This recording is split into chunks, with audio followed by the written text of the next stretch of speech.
part of the Press Play Podcast Network. The 1-1 pitch. A swing and a drive to deep right. Away back. Goal! And with that Hemi call, it is time for another episode of A Swing and a Tribe podcast, part of the Press Play Podcast Network. I am your host, Mike Voorhees, and tonight I have gone to the bullpen. I'm calling in the righty. Ladies and gentlemen, joining me as our guest host tonight, the one, the only, the real Bryan Shaw.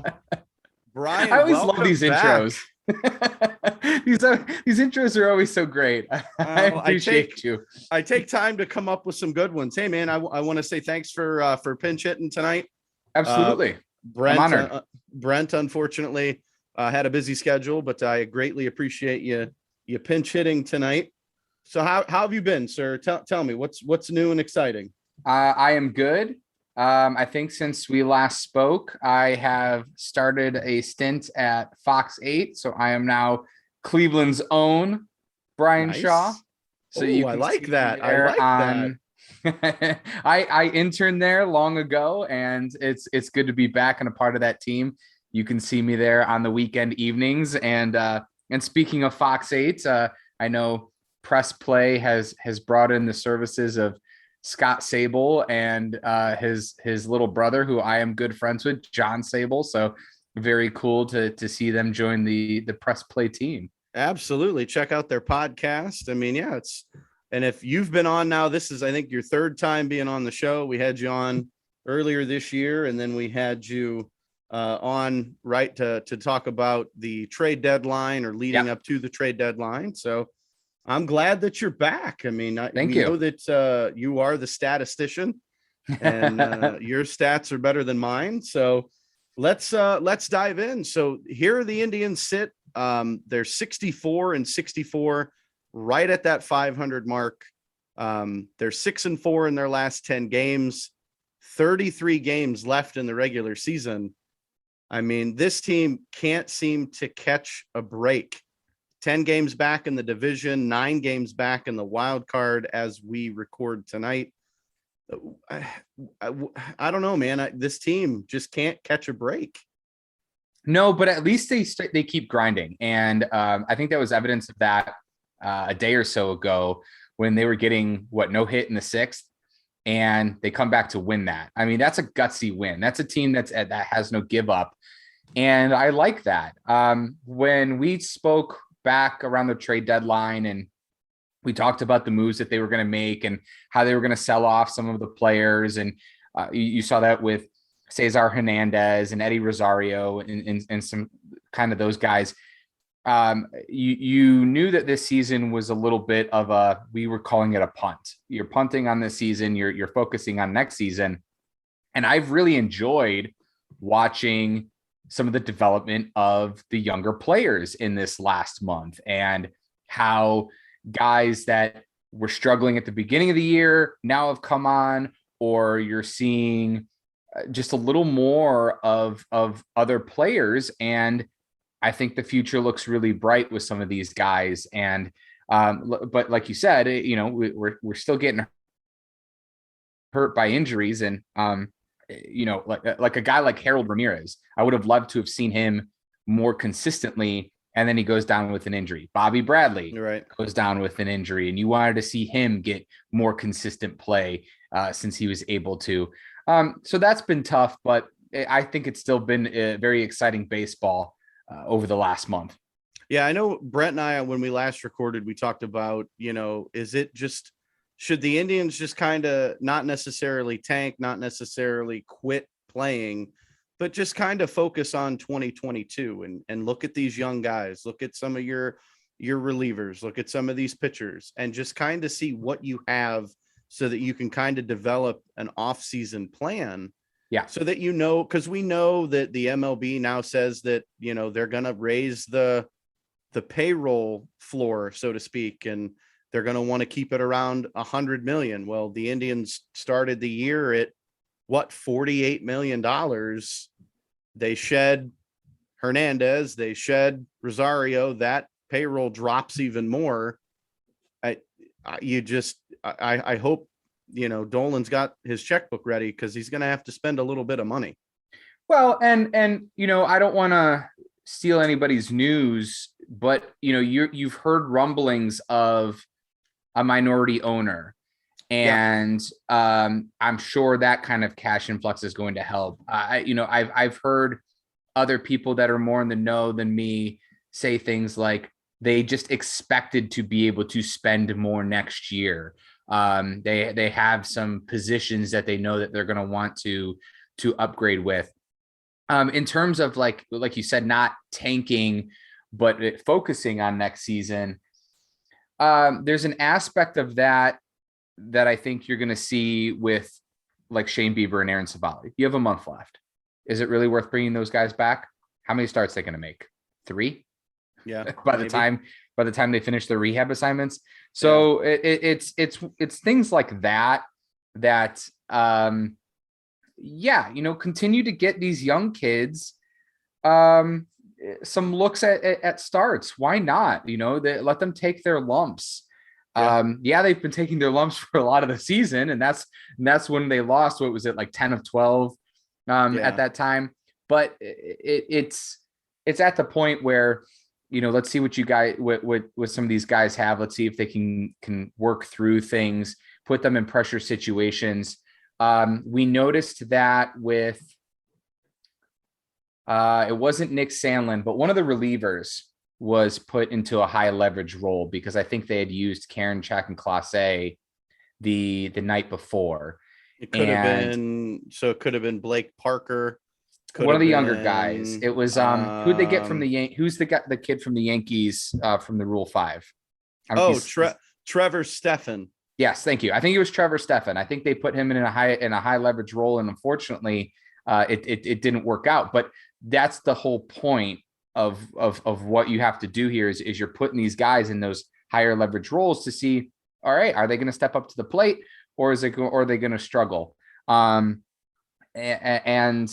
this is their opportunity to prove if they can do it, because I know we will probably get to it into a little bit, but some of our back end of the bullpen has struggled a little bit recently. Yeah, a little bit. And we'll definitely talk about that here in a little bit, but let's talk about some of these injuries that the team has encountered. Obviously, you spoke about, we'll talk about the good news first. Bobby Bradley finally back. He was activated before Sunday's game, had been dealing with a back injury. It's good to see him back in the lineup. I know he needs to stay healthy. I want to get a long look at him to see if he is indeed our first baseman of the future. Could he be more of a designated hitter if you put Franmil Reyes in the outfield and let him play right field a little bit more? It'll be interesting. I mean, we know he's a good hitter, but he has to stay healthy, and that's been his thing so far. He hasn't been able to do that. Yeah, I think the knee thing, it just seems just kind of freak accident, because he was day to day and they were trying to see how it would respond. And, it's sliding into home plate. So it's a hustle play, I guess kind of like what Bradley Zimmer had gone through for a while, where he was getting hurt by playing hard, or Tyler Naquin when he was here, he was getting hurt by playing hard. So you like to see that hustle out of a guy. You like to see them, play hard and play through as much as possible. But, unfortunately, when you do that, occasionally some injuries come with it. But I agree completely. We need to see as much Bobby Bradley as we can to see if he can solidify that first base spot. Then you got to figure out, okay, well, if it's not him, is it Yu Chang? Is it Owen Miller? Is it Ernie Clement? There's like so many guys in that middle infield that are going to be fighting for spots. And you hope it's not one of those things where it's like the outfield that we dealt with for so long, where they had so many guys, but none of them were stepping up. You hope that it's the other way, that a cream will rise to the top for those infield spots, because you also have second base open. And that seems that there's that same rotation there of Ernie Clement and Owen Miller and Yu Chang. And then you also have some other guys, some younger guys that could be vying for that spot too. So you have a lot of middle infielders. And we talked about that last time with the 40-man roster crunch. They have a lot of young guys that they have to protect, and a lot of young guys that you have to make decisions on here soon. Right. Well, and so obviously we'll look to see what Bobby can do. I mean, there's 33 games left. Hopefully he can stay healthy for all of those games. You talked about Harold Ramirez. He has just finished his rehab assignment. Rumor is that he will be activated and he will join the club tomorrow in Kansas City on September 1st when rosters expand. I mean, he's been dealing with that hamstring strain now. It seems like he's been gone a month, I think. And he was a guy that I said, the Indians found a diamond in the rough when they claimed him off waivers, and just being able to watch him play every day once they traded Eddie Rosario and then he gets hurt and you're like, well, that goes that. So hopefully he can stay healthy, because I think he could be a phenomenal player for us. But like we've said, and for everybody else, he's got to stay healthy. There's so many guys that you feel like can peak and become an integral part of the team and be more than a rotational player. But I think for Harold, this is his first injury. It's a hamstring thing. I would imagine because they're being overly cautious with a lot of these guys because they do have a lot of players to see. And that kind of brings me into Tristan McKenzie. McKenzie has hit his career high innings, I think, since like 2017 in the minors. And also let's not forget, he had almost a year off of not playing because of injury.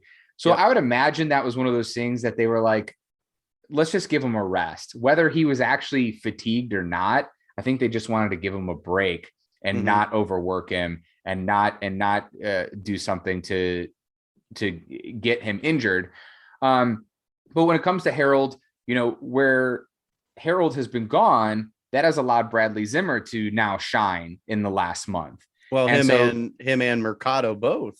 Yeah, Mercado has started to become a player that you thought he was, and now all of a sudden you have with Harold Ramirez coming back, Mercado there, Miles Straw and Bradley Zimmer as your kind of rotation in the outfield. Now all of a sudden you've got a bunch of guys that were playing center field for you at one point, all in different outfield positions. So defensively, you're great because that they can cover a lot of ground. And and then if Harold continues to hit the way he has, his exit velocity has continued to be very good. And now Bradley Zimmer has come out of nowhere with some massive power. Yeah. It looks promising that you've got guys now that maybe you can rely on when you haven't been able to before. Zimmer, the first two times that we talked when you had me on as a guest, I was very, very critical of Zimmer. I want to say it was the first time because he didn't have any extra base hits for a while there. Right. It was through June, he had a double and a triple, and that was it. And then now all of a sudden, he's hitting these monster home runs. So it's pretty exciting. He's got 4 home runs in August. He had 2 previously the entire season.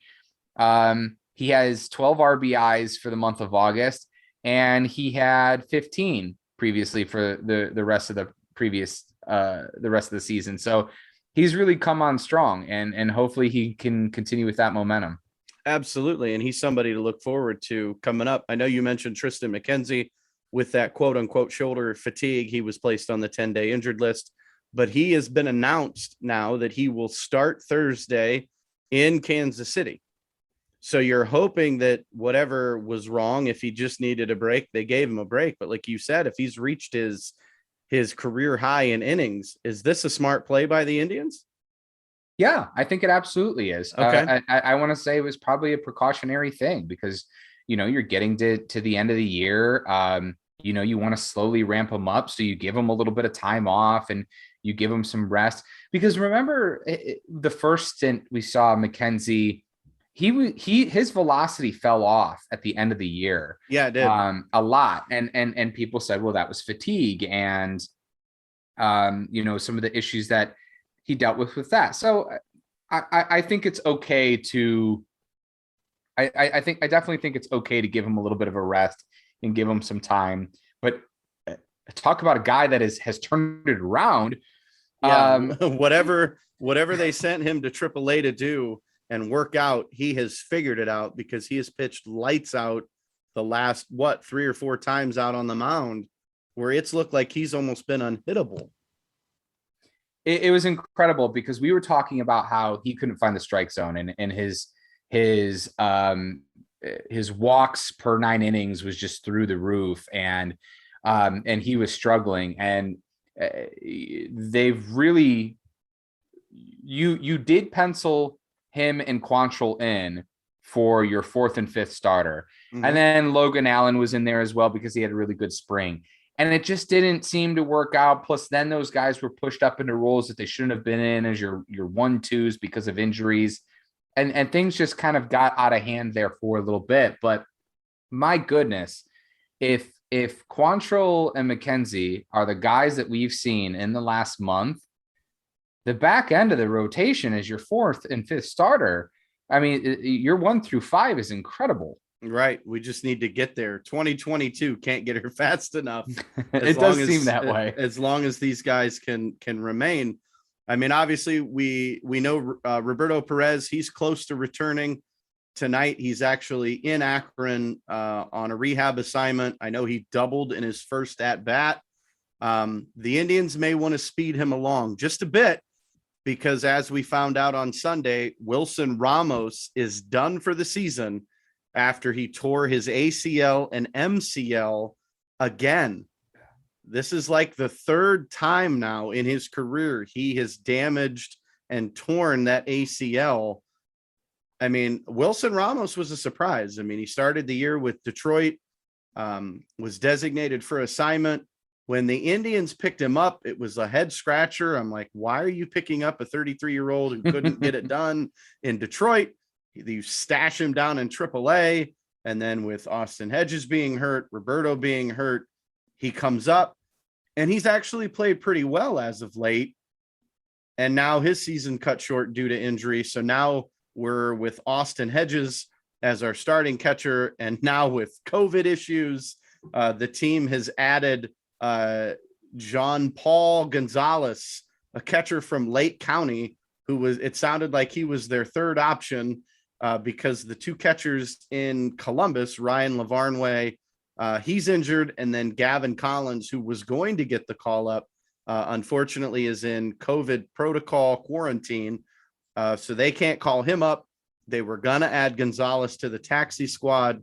So they just skipped a step and just added him to the major league roster. And then they created a roster spot when they moved Wilson Ramos to the 60-day DL. So now another hole opens up. I mean, Hedges has played well, but can he handle the load as a starter for the rest of the year? I don't know. He kind of has been. I mean, Roberto, I feel like, has missed half the season. I think Roberto's played in 10 games. I don't know how many, but it seems like he hasn't played in very many. And it has been Austin Hedges, Rene Rivera, Wilson Ramos. These guys have, had to step in, and Hedges hit a huge home run Sunday night. So, that the Indians are okay with it. They're going to rock with him. And I mean, that's why they went and got him. I mean, that's why they traded for him, because they knew he had the good the defense. He's always been known. He's always been known as a defensive catcher, but the offensive numbers have never come around. But this year, to me, it seems like he's hitting the ball really well. He's catching very well. He's throwing out base runners. It's incredible. So maybe the Indians kind of knew what was going on. It was a struggle a little bit at the beginning of the year for him. There was this image in my mind of this uppercut swing where he was just popping out constantly. And at the time I went and looked up the average exit, the average launch angle in the MLB. He was in the top 5 because he was just constantly popping out. But he has definitely come around more recently. And I'm sure that comes with having to play more frequently and getting those reps and not just being the guy that comes in every fourth day. I think what you have to hope for is that he can hold it steady for a few more days until Roberto can come back. And then what do you do here? Do you split those guys evenly, or do you take Hedges and kind of make him the primary for now and not overdo Roberto? Well, we know Roberto Perez is a free agent after the season. His contract expires. We know that Hedges is under contract. Well, he's eligible for arbitration at the end of the season. So the Indians do have a decision to make. Is it going to be Hedges? Is it going to be Perez? Do you keep them both? I don't know. Roberto Perez is going to have to show something these last 30 games when he gets activated and he's able to get back in that lineup. He's going to have to show something, because on an open market, he's probably going to command somewhere between $8 and $12 million a season. Do the Indians pay him that money? We know what a great defensive catcher he is. The offensive numbers are down this year, but I think a lot has to do with the injuries and whatnot. But I don't know. It's going to be kind of a catch-22 here. If you're the Indians, they're going to be watching. And what if this John Paul Gonzalez comes up and he starts hitting the ball well? Then, I mean, a lot of people are going to be like, well, wait a minute, what, you've got three catchers now. And well, I think Bo Naylor is your next man up in terms right. of like your who's your next catcher to be. Right. But how close is he to the majors? Because when I've seen him in Double-A Akron, he was hitting like 227. And that's in Double-A. I know the offensive numbers aren't there quite yet. Do you think maybe next year he starts in Triple-A? So we might be a year away from Bo Naylor, but I agree 100%. He is your catcher of the future. Yeah, he's definitely probably still a year away. You almost need like an audio drop to just record a clip of yourself saying, but he needs to stay healthy. And then that way you could just keep hitting it. I know. I feel like I've said it with every guy we've talked about. I mean, injuries have ravaged this team. If we didn't have any injuries, who knows what this team would be right now? We'd probably be in the thick of the division race. We'd be in the thick of the wild card race, and we'd be talking playoffs. But alas, this year that doesn't seem like it's going to happen unless the last 33 games of the year, the Indians just go on an absolute tear and surprise the world, which could happen. But I don't see that. I think they knew at the trade deadline. Here. Yeah, I think they knew at the trade deadline and the moves that they made that they were going to have to kind of push this season aside as kind of a lost season due to injury. But and I've seen some people be critical of the front office for not having more depth.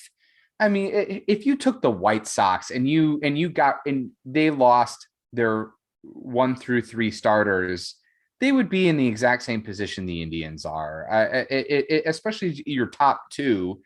Right. For over half the season. I think you just want to make sure that these guys are healthy and are going to be back healthy for next season. So that's why they're not rushing them along. And it's twofold. You want to get a look at some of these other guys, and even Logan Allen. I mean, he comes back. He was not pitching great in Triple-A. Since he's been down there for now most of the season after the beginning of the year, and he comes back and pitches a gem. Right. There's a lot of promise when it comes to these young players. You're starting to figure it out. And, I had said on Twitter that if you turned the Indians off after the trade deadline and said this season's over, you've definitely missed some exciting baseball. You've missed some heartbreak at times, but you've missed some great pitching performances by these younger guys, and you've missed some exciting comebacks. Absolutely. Well, Bryan, I want to take a break real quick. We'll come back here after the break, but what I want to say before we go, someone was optioned to Triple-A, and it didn't surprise one of us at all. So we're going to take a break. When we come back, we'll find out who wasn't shocked that this happened. The R&R podcast going to be rocking and rolling with you because football season is underway. College, Ohio State, the Power Fives, the MAC, the Browns. Michael Regai, are you ready to rock and roll with some football? Kenny, I've been ready. This is our time of year. This is what R&R is all about. We're going to be with you every week. Kenny just said it. Browns, NFL, Ohio State centric. So you got to stay with us all fall and winter long here on R&R. That's right. The Regai and Rhoda podcast coming to you here on the Press Play Podcast Network. Subscribe now and don't miss a show. Looking for new insights on the Cleveland sports scene with a unique side of Cleveland sports history? Then you found the perfect podcast. I'm John Sable. And I'm Scott Sable, and we're hosts of the Sable Brothers on the Baseline podcast, a podcast about Cleveland sports, but not your typical podcast about the land's sports teams. Join us as we embark on a journey of sharing a unique and historical side of Cleveland sports history with the help of some former Cleveland sports stars and other historical figures. All right here on the Sable Brothers on the Baseline podcast, part of the Press Play Podcast Network. For the Dennis Maniloff Show, I'll tap into my 40-plus years of following Cleveland sports and 30-plus years of writing and talking about them, so as to bring you informed opinions and analysis of your favorite players and teams. I also will monitor the national sports scene and, when warranted, step out of the toy department and into the real world. And I'll always be on the lookout for special guests. By all means, join us. Hey everybody, it's Sam Amico from Cavs on the Break NBA podcast. Be sure to give us a listen for all your Cleveland Cavaliers recaps, analysis, breakdowns, draft talk, free agency. The list goes on and on. Give us a listen, Cavs on the Break NBA podcast.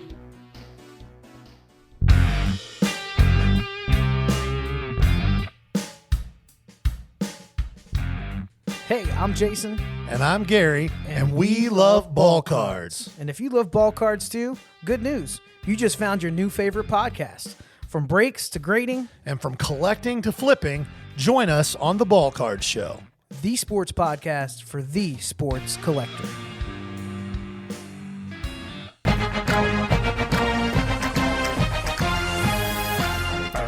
Hey, it's Tito, host of the Premier Fantasy Podcast. Get all the news and analysis you need to dominate your fantasy league. I've been doing this as long as anybody in the business. I can help give you the edge in your leagues. It's the Premier Fantasy Podcast, part of the Press Play Podcast Network. All right. Well, we're back from break. And as I said before, someone was optioned to AAA, and it didn't surprise one of us. Who do you think that was? Well, it was me. It was me. After that last start, I wasn't surprised either. I had said it just seems like you can't trust him anymore. They had even moved him out of a leverage situation. He had pitched in the 6th inning in one game. And for those that don't know, we're talking about Wild Thing, James Karinchak, who was optioned to AAA the same day that the Indians activated Bobby Bradley off the injured list. They sent James Karinchak down to AAA. Since June, his earn run average was 638. He had blown several opportunities, and his command, his control, his velocity, his spin rate, all have changed. Yeah. You, Brian, think that you may know why his spin rate and things are down. I think it's obvious, and it seems like it's obvious to everybody else on Twitter. I was really hoping that this wasn't the case, but I think we have our guy who is a victim of the sticky stuff. He's just, it's been since that point. And then there was also that video of him that kind of got released. The discoloration in the glove, and he was trying to hide it again. He was, sticking his hand kind of in the top of it and pulling on the strings and those kinds of things. Yeah, his spin rate on both of his 4-seam fastball and curveball are down from between 2,400 to 2,500 RPM, now down between 2,100 and 2,200. So it's like a 10% drop in his spin rate. And like you said, he's lost command because of that. He can't find the strike zone. I don't think this means that he's going to be lost. Who knows how the rules are going to change? Maybe this is a 1-year thing on the whole sticky stuff, or they find a way around it, or he just figures out how to throw without it. But one stat that I looked up that was just kind of really stood out to me of his struggles is his strikeout rates. His strikeout rates at the beginning of the season for April and March, he was striking out 18.5 per 9 innings, 18.5 batters per 9 innings, 14.5 per 9 innings in May, 13 in June, and then that plummeted to 7 per 9 innings in August. So he wasn't getting the strikeouts that he was earlier in the season. So guys were hitting the ball on him, and whether they were just getting hits or the infield was helping him out to get out of some of these innings. But it felt like he was putting 2 on every time, and he was having to pitch out of some tough spots. Now, I will give him credit. There was an outing recently where he was brought in a jam and he got out of it. Like it was inherited runners that he was brought in, and he was able to get out of it. But after that last start, or after that last relief inning where he came in and they had to yank him basically right away. Yeah, I knew then and there, like you just can't trust him right now. It could be a mental thing too. It could be where he's starting to, doubt himself and because he wasn't even, you could tell in his body language, he just didn't have that energy that he had. Unfortunately it lines up just about right around the sticky ban. And, it's circumstantial evidence. But it looks pretty good, and hopefully he can figure it out without it. Well, and it could also be that this bullpen has been overworked from the get-go. When you lose Savali and Bieber and Plesac, and you're bringing up these young guys who have never pitched in the majors, with Mejia and Logan Allen struggling and Eli Morgan, and they're not being able to pitch out of the 3rd inning. So you're going to your bullpen early. I mean, it could be a multitude of things. I wish him the best. I think he's going to be a phenomenal pitcher. I think that he just needs to go down to AAA and whatever McKenzie found out in AAA, hopefully he's able to find out the same thing, and he can come back in 2022 and be lights out and be that setup man that we want him to be, because we've obviously found our closer, and that's Emmanuel Clase. He has looked absolutely dominant.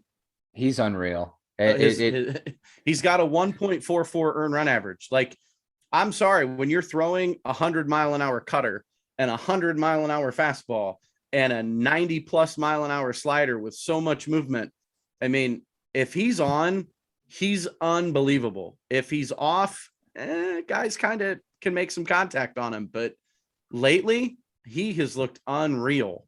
And he hits 102 like he's not even trying. Right. It's not like he's, throwing out of his shoes. It just seems effortless for him. And he's hitting 101, 102 on the gun with some consistency. And you're right, to have that slider, which is still in the 90s, and like you said, that kind of movement. Imagine what the guy could do if he could add another pitch too. And I think that might be something he works on in the offseason. You never know. Add a changeup, add a split finger, add something. If you can add a 4th pitch, it's going to make you even more devastating. Yeah, he's great. I love what he's been able to do. He's been very solid. You've seen some other guys that have been able to solidify the bullpen, like Blake Parker has been very steady for them. I kind of pegged him as just kind of like a throwaway player, like a throwaway add-on guy that got added mid-season because guys were, like you said, fatigued, and they were rotating through guys. But he's kind of put himself in a position that has really helped out the team. Now, does that mean he's going to be with the team moving forward? Probably not. But it's nice to see that they've been able to get some guys to help out in those tough situations. Yeah. And you did trade away Phil Maton, but I think the Indians won that trade. Absolutely. I mean, Miles Straw, what an incredible deadline pickup he's been. I mean, I think we have found our center fielder for the future. The kid's incredible. I'm excited to see our future with him. Like, we've got a leadoff hitter. We've got a guy with speed. We've got a tremendous defender. Like, I'm excited for Miles Straw. But what I'm also excited for, we know that tomorrow marks September 1st. And for those that don't know, this is when Major League Baseball teams, they can call up players on their 40-man roster. They get to add 2 players. So they go from a 26-man roster to a 28-man roster until the end of the regular season. Then they have to make their postseason roster. The Indians don't need to worry about that as of right now. So I kind of put together a list of the top 4 infield/outfield options I think would be great for the Indians to call up. And then I picked 4 pitchers that I think could desperately help this team. And I want to get your opinion on it, Bryan, and see what you think. So we'll start with the pitching, because that's obviously a need right now. We don't know if Bieber and Savali are going to make it back this year. I've been of the strong opinion that you need to shut them down, keep them done for the season. There's no reason to rush them out there for 2 starts, 3 starts when the season's pretty much done. Let's have some of these young guys continue to develop and see what we've got. So I'm going to start with Kirk McCarty. He's a left-handed pitcher. He's not currently on our 40-man roster. This year in AAA, he's 7-3 with a 4.6 earned run average.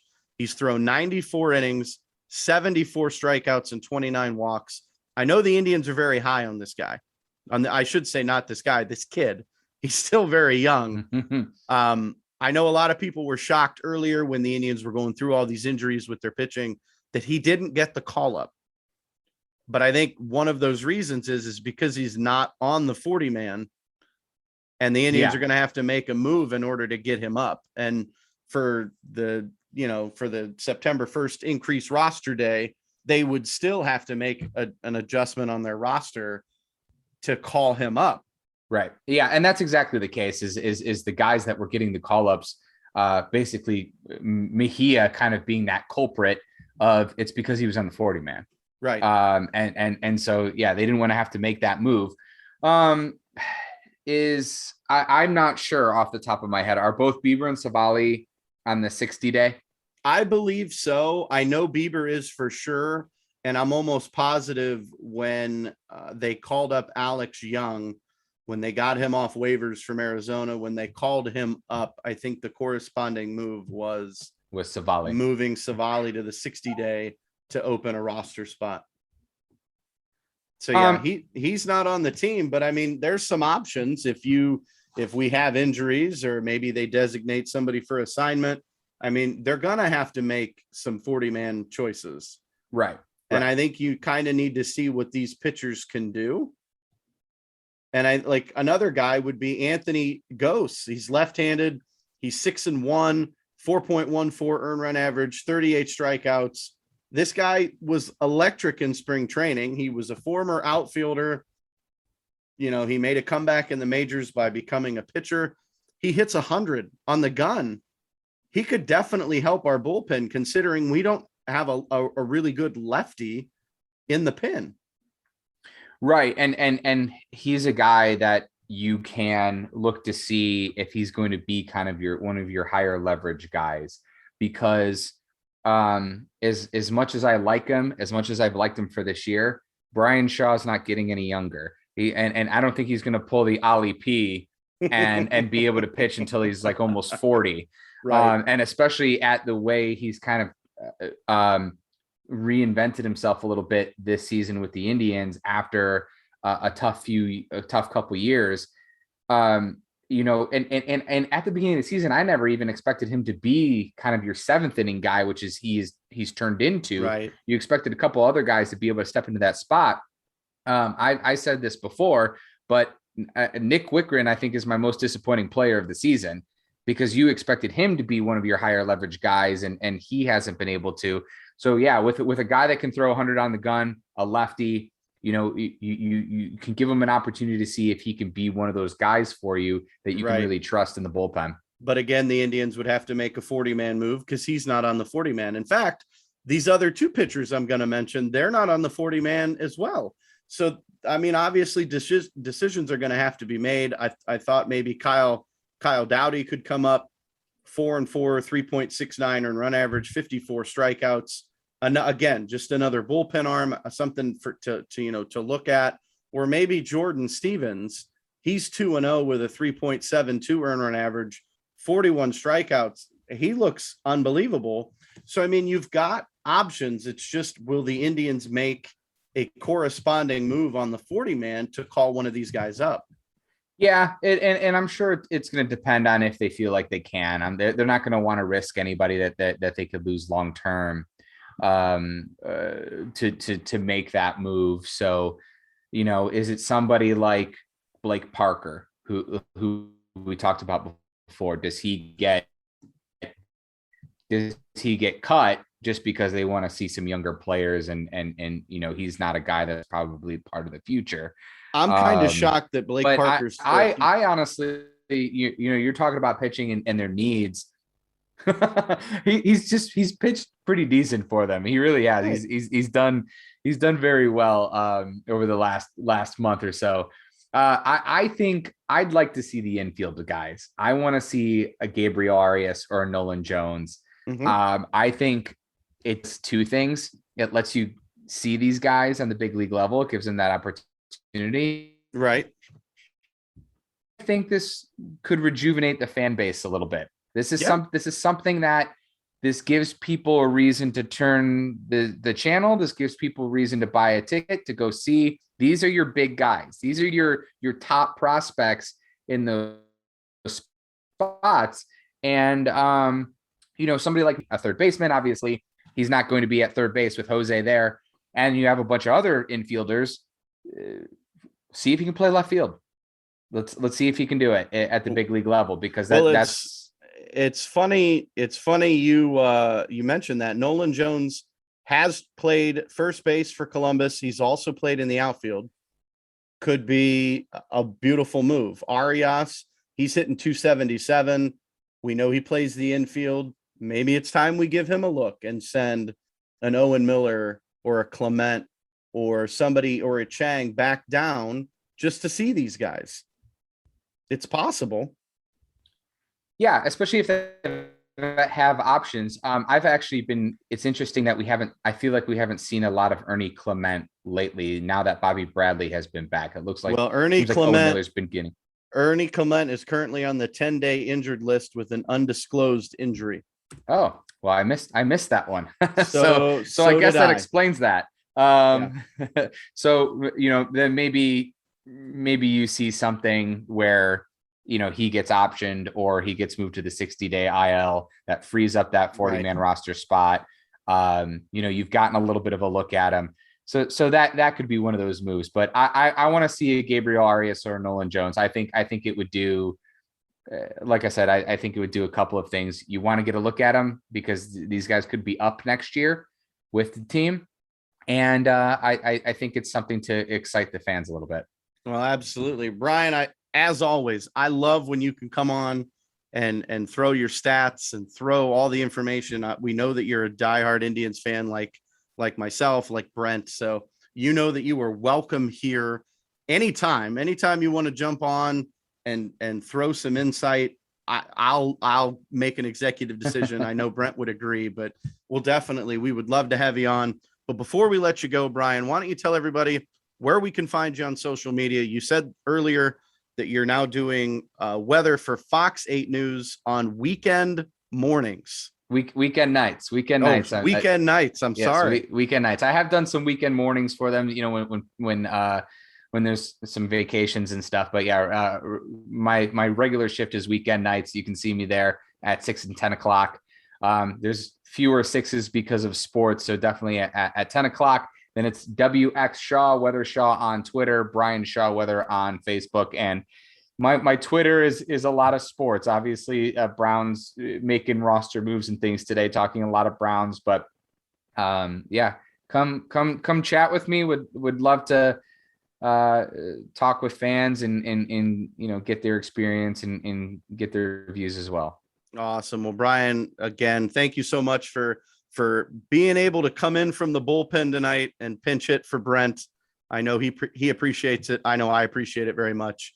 We look forward to having you on. Maybe before the season ends, we'll have you back on one more time and do kind of a season wrap up type of deal. That'd be great. Once again, ladies and gentlemen, thanks again for tuning in to a Swing and a Tribe MLB podcast. Signing off for tonight. We'll see you next time. Good night, everybody. Go Tribe.